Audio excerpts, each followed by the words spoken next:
dive deep into the creative piece while you dive deep into your soul. You personally, what can you walk through? What can you unpack and untangle that tells you that you're not good enough for this path, or that you're weird, or that people are going to judge you? All of that gets to be shredded.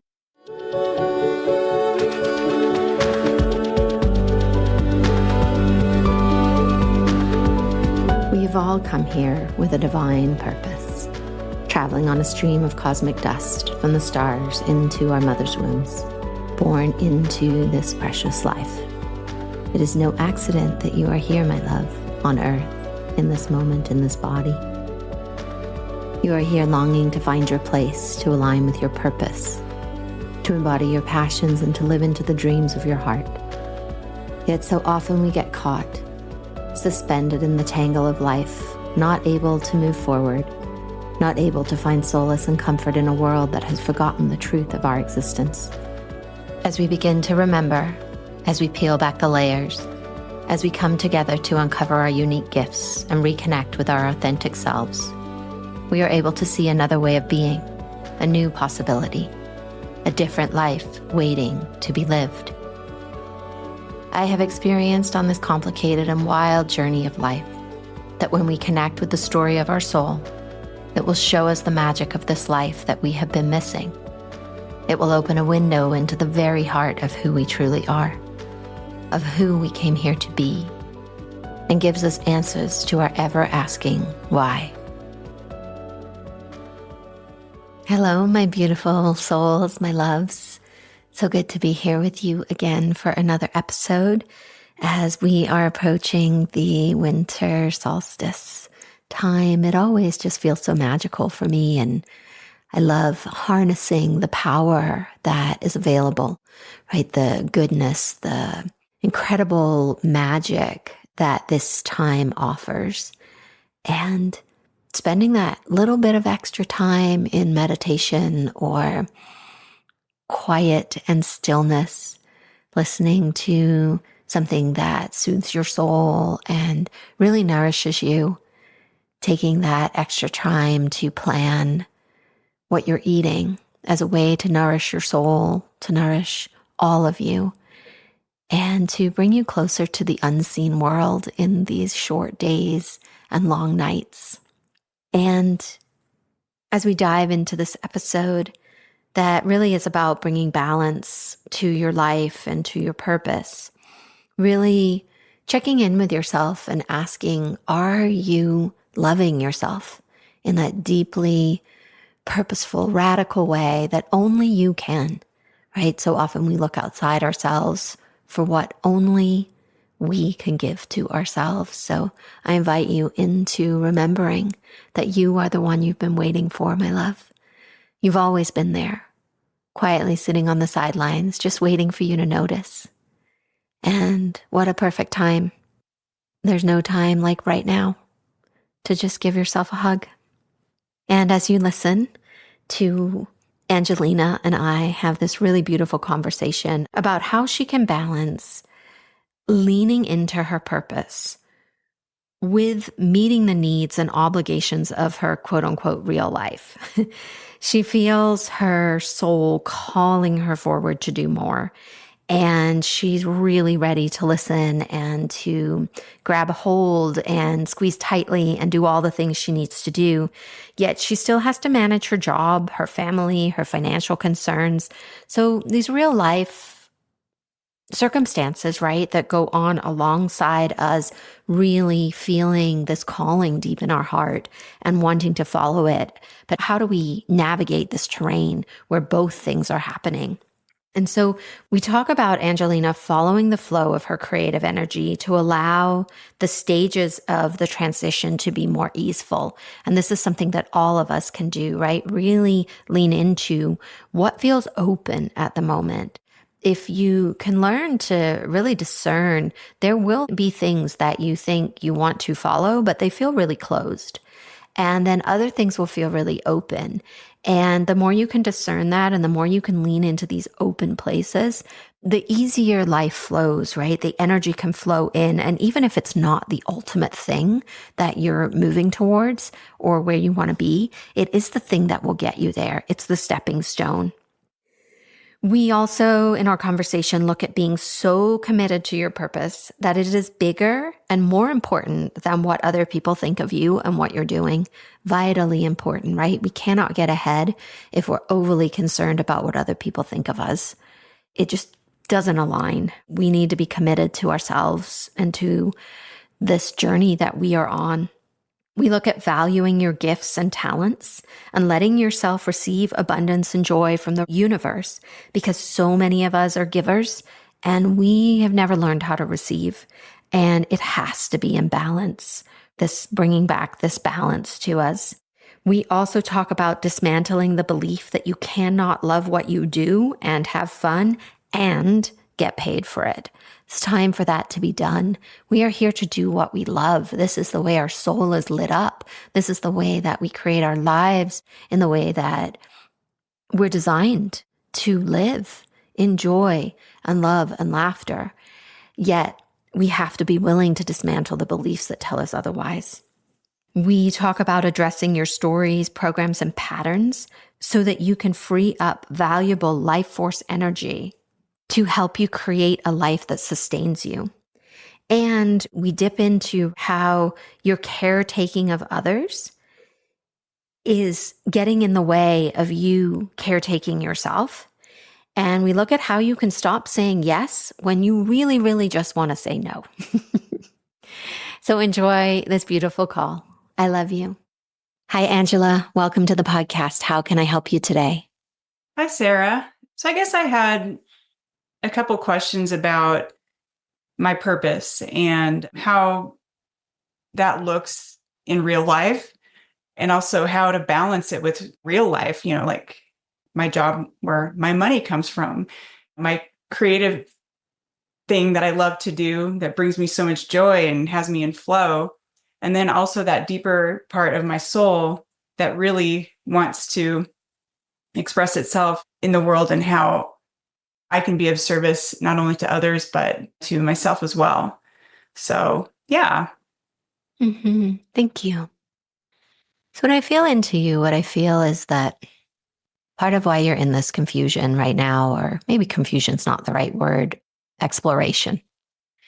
When I feel into your energetic body, like the essence of you and this part that's really connected to your dharma and your purpose has moved behind you. It's a process, right, that the energetic body does when it undergoes an upbringing that isn't necessarily supportive of us being our authentic self, where we feel that we need to hide and where it's not okay for us to bring the spiritual part of ourselves into the light. So as a sort of survival technique, our energetic body takes like our purpose, our soul, our essence, and it pushes it way back so that it's safe. And then what comes in front is the personality that we develop so that we can be safe in our environment. And then as we get older, that part that's tucked back there starts like tapping on our shoulder and saying like, hey, I'm stuck back here. Can you help me, please? Because we've got some things we need to do. And I need your support so that I can come back out of hiding and we can dismantle the personality that has been running the show so that you and I can partner together and we can really get some stuff done in this lifetime. So as I share that with you, I'd love to hear your reflection on that. What comes up for you? Yeah. So what came up for me was that part of this showing of things that my spirit, my soul is good at, more in the spiritual realm, I'm afraid of sometimes being judged by. I'm like, okay, how can I do this thing? So it used to be, I got trained in Reiki 1 and Reiki 2. And I was an esthetician at the time. And so I would use that on my clients. I could see some of them would come in and I could just feel that some of them had either some anxiety or something going on in their lives. And I just wanted to do more for them than just have them relax for that hour and walk out with some soft skin. And that's why I learned the Reiki. And so I was in a job where I could use that on a daily basis with people. And from the feedback I was getting from my clients, it was making a huge difference. So now I'm back kind of in the corporate world, working remote. I'm not in a place where I'm easily able to use those gifts. And I really enjoyed being able to use them. But I didn't really even tell people. And even when I talk about kind of how these things that I spiritually, with my spirit, that I like doing, I always try to put them in like non-spiritual terms and sometimes in some ways, because I'm always afraid people are going to think I'm weird or I'm way out there. And I'm really not. It's just I've come to discover, as you've mentioned, as I've gotten older, that there's so much more than just this life that I'm living here on earth and for everybody else as well. And getting more in touch with what my purpose is, which it seemed like a lot of it was healing other people's energy, which was kind of funny because that's what I liked doing too. And I really loved it. So there's that part of feeling a little bit like, oh, people are going to think I'm weird if I talk about this kind of stuff. So I'd rather just kind of do it and not talk about it. And then the other part is going, wow, I really, really love working with clay and being creative. And I've been working with clay for like 23 years, 22 years, and starting my Instagram business account and starting something with that for myself. So that's something that I don't want to give up on, and just kind of finding the time to be able to balance it all. And of course, be a mom. And until my second horse that I'm training of the pottery to be making money, I have my day job that I make money from. So yeah, that does make sense. And also going back with the childhood, yeah, it wasn't really safe to be too expressive about that part of myself. Yeah, when you talk about helping others, right, and the energy that feels very lit up for you. And then when you talk about the pottery and the clay, like there's just even like light in your voice. Like it's just such a part of who you are. And I see you having both of these avenues in your life. Like it's not choosing either or. I almost see it, or not almost, I do see it where there's more energy. Like when I put them on a scale, the side with the pottery right now, this is not how it will always be, but for now, it feels like the extra energy you have or the transition. It's like, this is what's going to help you. There's ability to have revenue stream coming in from that because it just feels like it's set up more where you could do that. And then that is going to help you shift out of this job that is no longer aligned for you so that then you can focus more on the spiritual part, the healing part. And the reason I think that it's like this as well is you've got at this point a lot more experience in this creative realm, in this clay and pottery realm. So it feels like it has a solid foundation for you. When I feel into this energy part, right, you are navigating the parts of you, the personality parts that you put in place, right? The hiding, like the way you described it is you're concerned about other people's judgment and you're concerned about actually expressing yourself authentically because of what other people may think about you. So this territory is really rich to unpack because to be a leader, right? A spiritual leader, a spiritual healer, those things cannot matter to you. And through doing your work and through exploring those things, we do get to a point where we don't really care what other people think because we're so committed to our journey that that's what matters. And anybody can think whatever they want about you. You love them enough that it doesn't matter, right? Or what they think of you really isn't your business. But so long as we are making it our business, so long as you are connected to that, I see that like a hook. So the way this is laying out for you is dive deep into the creative piece while you dive deep into your soul, you personally. What can you walk through? What can you unpack and untangle that tells you that you're not good enough for this path, or that you're weird, or that people are going to judge you.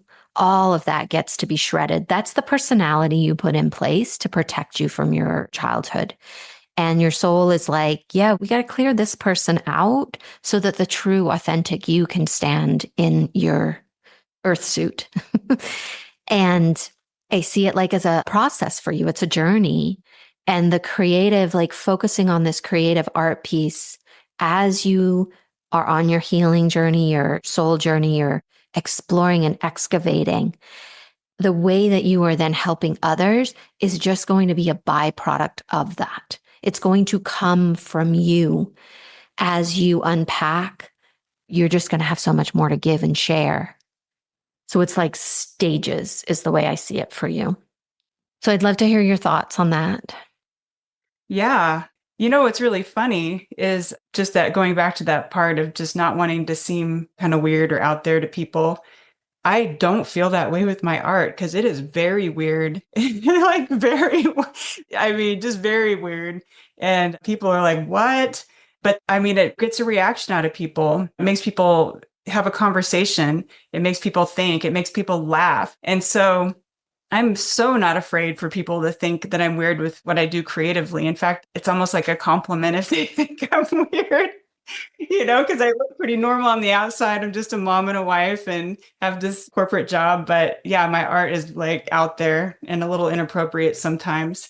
So that's really cool. And gosh, side by side with, because me doing this deep dive into that and my soul, exploring my soul, I mean, that's kind of cool. I like what you've said about that because it's like, if I'm okay about people thinking I'm a little crazy and a little weird with my art, what's the problem with them thinking I'm a little different or crazy or out there with what my spirituality is?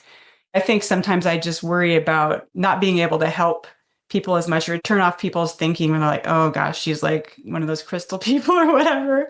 I mean, I don't know what people would say, but yeah, turn off people that I might be able to help in some way just because they're kind of like shut off their listening, thinking I'm kooky or something like that, which I'm not, but maybe I've been in that other person's shoes where I've encountered people that thought a little bit differently, especially when I was in the Christian church and going, I don't know if about that. It doesn't align with my beliefs or whatnot.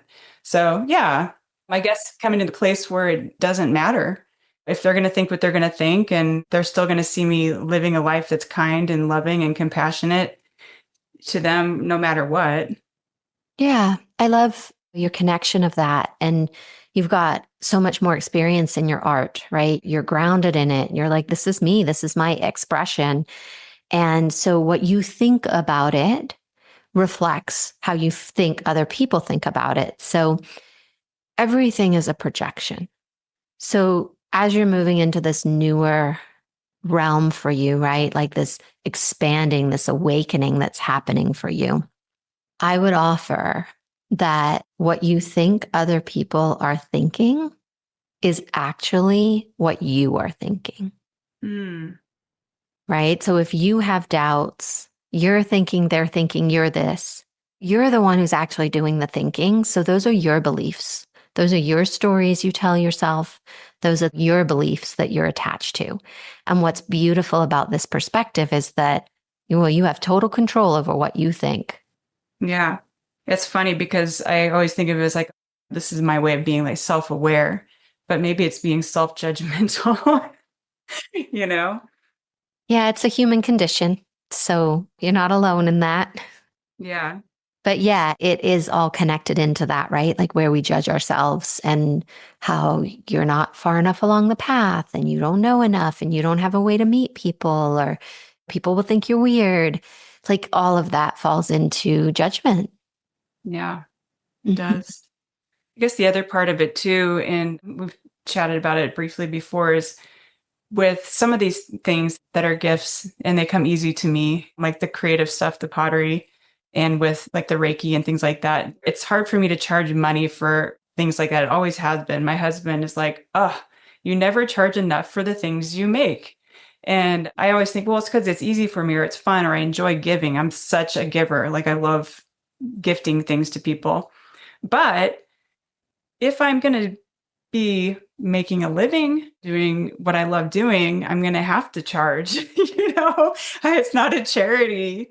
I've got two kids in college. It's definitely not a charity. Well, it's a charity for my kids in college, but not just for people I'm giving my art to or my gifts to. So being able to charge enough for things, and maybe it's even having somebody else sell my stuff and set the price if I can't do it for myself. But I'd love to be able to do that for myself too. This is worth it. Yeah, that's a really, really rich place to explore because you are not alone in that either. That's another human condition where we do not know how to receive, especially as women, right? We're so good at giving and we're so good at like creating and sharing and doing all the things. And then someone wants to give us something and all of a sudden we're like, oh, no, no, thank you. I'm good. That's okay. But meanwhile, how are we supposed to create a life on only giving? Like everything in the universe is cyclical. And in the Andean traditions, they have a word called Aini. And Aini means that the giving and receiving are so succinct and so balanced that you cannot tell where one ends and one begins, because this is the natural law of the universe. And yet we are stuck in a paradigm where we just want to give, we just want to do, we just want to live. Like we don't take this other side of the spectrum where we receive, where we rest, where things die. And it's such a potent and powerful place to explore within ourselves. There's immense freedom in there. And it's like dismantling the belief that you don't get to have fun and be paid for it. Mm-hmm. Yeah. Because your work should be fun. But we're taught that if you're not working hard and you're not grinding, then you don't deserve to be paid. But the truth of the universe and abundance is that you should be ecstatically happy, doing what you love, serving people, and then you get to receive compensation. Yeah. Definitely, I haven't been doing my part on that end because I do find so much joy in giving, but there is that point too where I can get empty. Yeah. So I see where you're going with that. Yeah, and it's like, say you spend a weekend, a week creating something incredible, and you love every minute of creating it. And then you sell it and you make enough money that you don't need to do anything else for the rest of the month. And you can quit that job that you don't like, that you're just putting out fires and is taking up your time that you could be spending with your kids or doing things you love. Like there's a lot of joy in that. Yeah, for sure. Absolutely. So receiving is also joy. Yeah, it is. I forget that part is when I give somebody something and they receive it and they're so grateful and how that fills my heart. Perhaps I'm robbing other people of that when they try to give me something. I'm like, oh no, that's okay. Instead of going, wow, thank you. I love it. Thanks for that. That fills their heart. So yeah, I didn't think of it in that way, maybe kind of robbing them from that joy that they would get from giving to me and me receiving. And the other thing too, and we've chatted about this, is that I have absolutely no problem paying other people for their gifts or their art. And so, yeah, I should be okay with that. I mean, I am okay with receiving some money. I just always undersell. I'm giving people a deal, always giving people like a good deal on stuff. And so, but I can't really do that and run a business. So, unless it's a charity business, but again, can't do a charity while I have two kids in college. So, yeah. Mhm. Well, this wound, right? This is a collective wound. It's not unique to you.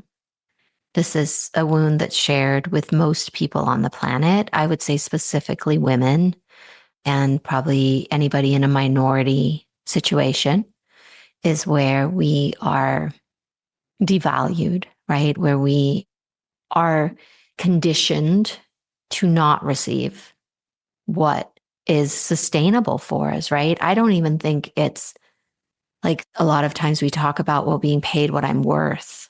I don't see those two things as together. Your worth is inherent, right? But you are a divine being of a divine source. You're inherently worthy. You're inherently entitled to an abundant life. And then there's what we charge. There's the money that we make in order to sustain our lives. And those two things are separate in the world I live in. Yeah, that makes sense. Mhm. Well, where would you like to go from here in our conversation? Hmm. Well, I'm not sure if it's something that you can help me with or not, but maybe this is something I just kind of, as a skill, I would need to learn. Just really managing my energy so that I have enough energy to do the things I need to do, and then the things I really want to do, and the things that my soul craves to do, which I think my soul craves to do those creative things too, for sure. It brings me so much joy.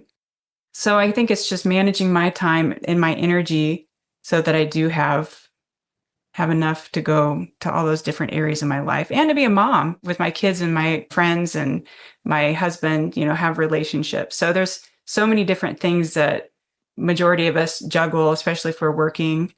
So yeah, just how to juggle that, or how to manage the energy. Yeah. So a part of it, right, is going to be so for you, a lot of you is tucked back, hiding.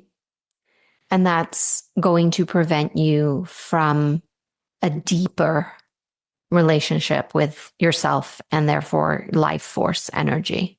And life force is essentially how we get off the couch and do what we need to do, right? Like we can have the biggest dreams, but if we don't have any life force to run those dreams, then they're never going to come to fruition. And life force is tricky because our wounding and our hiding and our aversions and our patterns and our programs and all the ways that we try to bend ourselves into shapes that other people will approve of just diminishes our life force because we're spending it in these places where we're not really using it towards what we truly want. We're using it to keep these beliefs and stories and programs in place. So managing energy for me is a deep dive into our beliefs, our systems, our stories, all the things that contain us and where we feel resistance, right? We're doing some action and we know we don't want to, but we're almost powerless against doing the thing. And we see this in addiction a lot, right? And I'm not saying that you're addiction, it's just what's dropping in of where people really, really want to stop doing the thing they're doing, but they cannot. And it takes a lot of combing through why we're doing the thing we don't want to do. And so this goes all the way up through our lives, right? Into just even why we're eating something we don't want to, while we're watching something on our phone that we know we don't want to be doing this. We want to go work out at the gym, but oh, shoot, I got stuck scrolling for an hour. Or where we want to have a conversation with somebody, but we're too scared to have it because of what they might think of us. All of those things drain our life force. And our life force is precious. It's the thing that is going to get you where you want to go.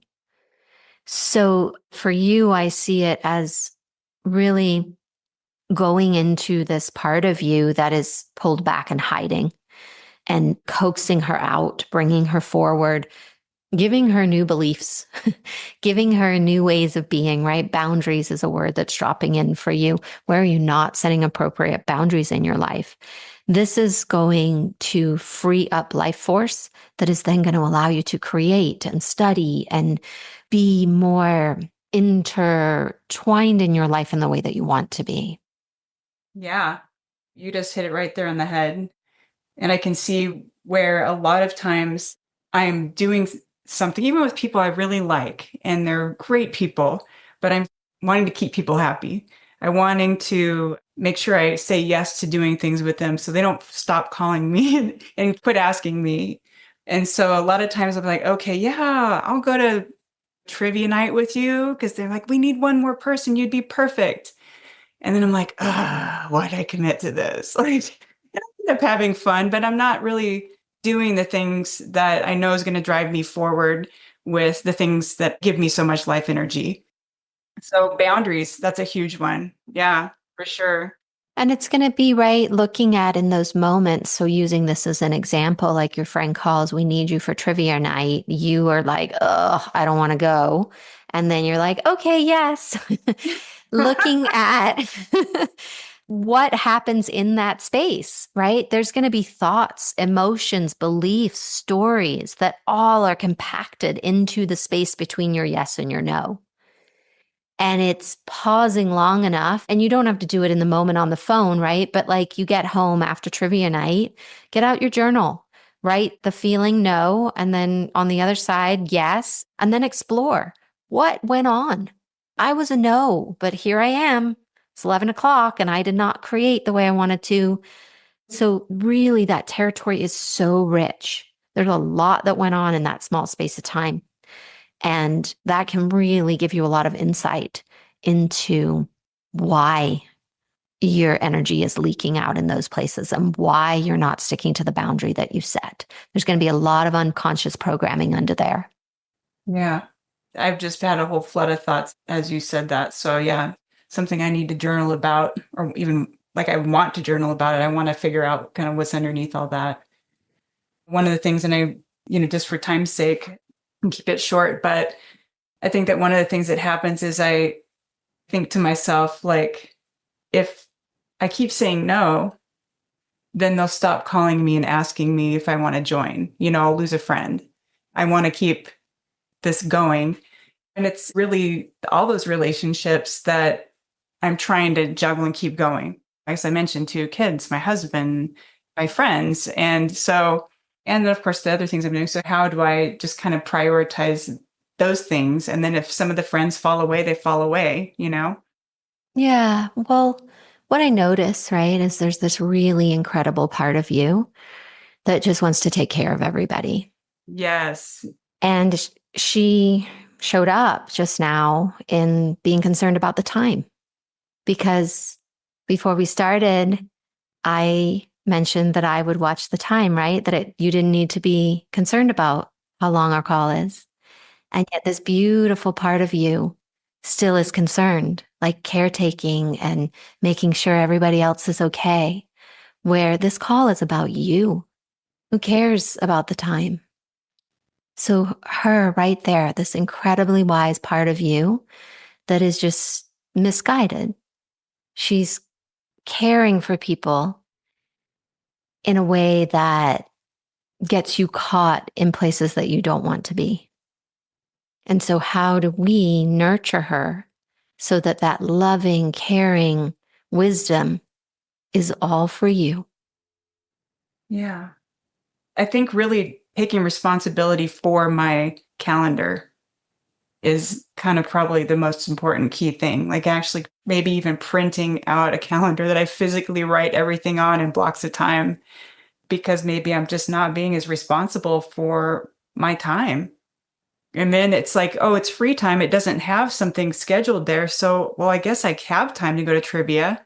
Whereas if I schedule that time in to, no, this is the night you're going to be pouring the clay in your molds or posting on social media with a new video of what you're creating, then I have something scheduled in that time block. And so when a friend does call and I'm like, gosh, I have something I'm already doing tonight. They don't have to know what, but it's true. I have something scheduled and I scheduled it for myself and this creative part of me. Yeah, that sounds very nourishing. I schedule creative time on my calendar too. Do you? Cool. Yeah, I don't always feel creative in those moments. So then I give myself the freedom to shift it. Yet I intentionally build time into my calendar to create because it is such an integral part of my being. And if I'm not giving that to myself, it's so easy to get caught up in just seeing clients and my kids and just all the things that you're talking about. Whereas when my soul knows that at these particular days and times, it's all for my soul, there's like an energy in that, right? It's so life-giving. Hmm. Yeah. Mhm. Well, I'd love to hear what you are taking away from our call today. Yeah. So, first of all, it's really keeping those priorities of the things that really lights my soul up, keeping those in the forefront and scheduling those things because that is going to, well, one, help me move forward with those things that I really want to accomplish and that give me life. And I feel like they're just something that I was born to do. And then it'll help me also manage those times when I get asked last minute to do something that I maybe even I might enjoy, but it's kind of taking me off my path of where I want to go. And it'll make an easy no to say to those things that aren't moving me forward.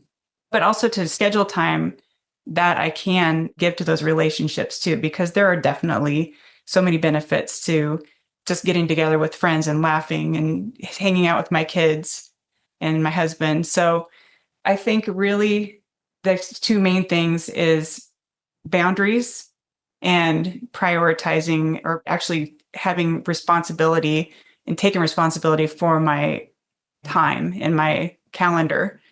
Yeah, beautiful, beautiful way of honoring yourself, right? And really nurturing and cultivating that part of you that is so caring and so wise, but it's shining that all on you. Yeah. And then the third thing is that looking in that few split seconds when I know I don't want to do something and I say, sure, anyway, to really make time or see it as a priority to really journal about that and dig because there is magic in journaling. Even though I don't feel like I'm a good writer, when I sit down and I journal, it's almost like just things come out that were like, oh, wow, how come I didn't see that before? And so I realized the power in it and the value in it. And especially if that's something that's really kind of keeping me from really being able to be in touch with that spirit, that soul inside of me, then it's extremely important to make time to do that. Yeah, you're accessing the divine channel. So you can see beyond the limitations of your mind. Yeah. Yeah. Well, beautiful, my love. Thank you. Thank you. Yeah, does this feel like an okay place to land today? Yeah, it sure does. I really appreciate it. Thank you so much, Sarah. You're welcome. Thank you.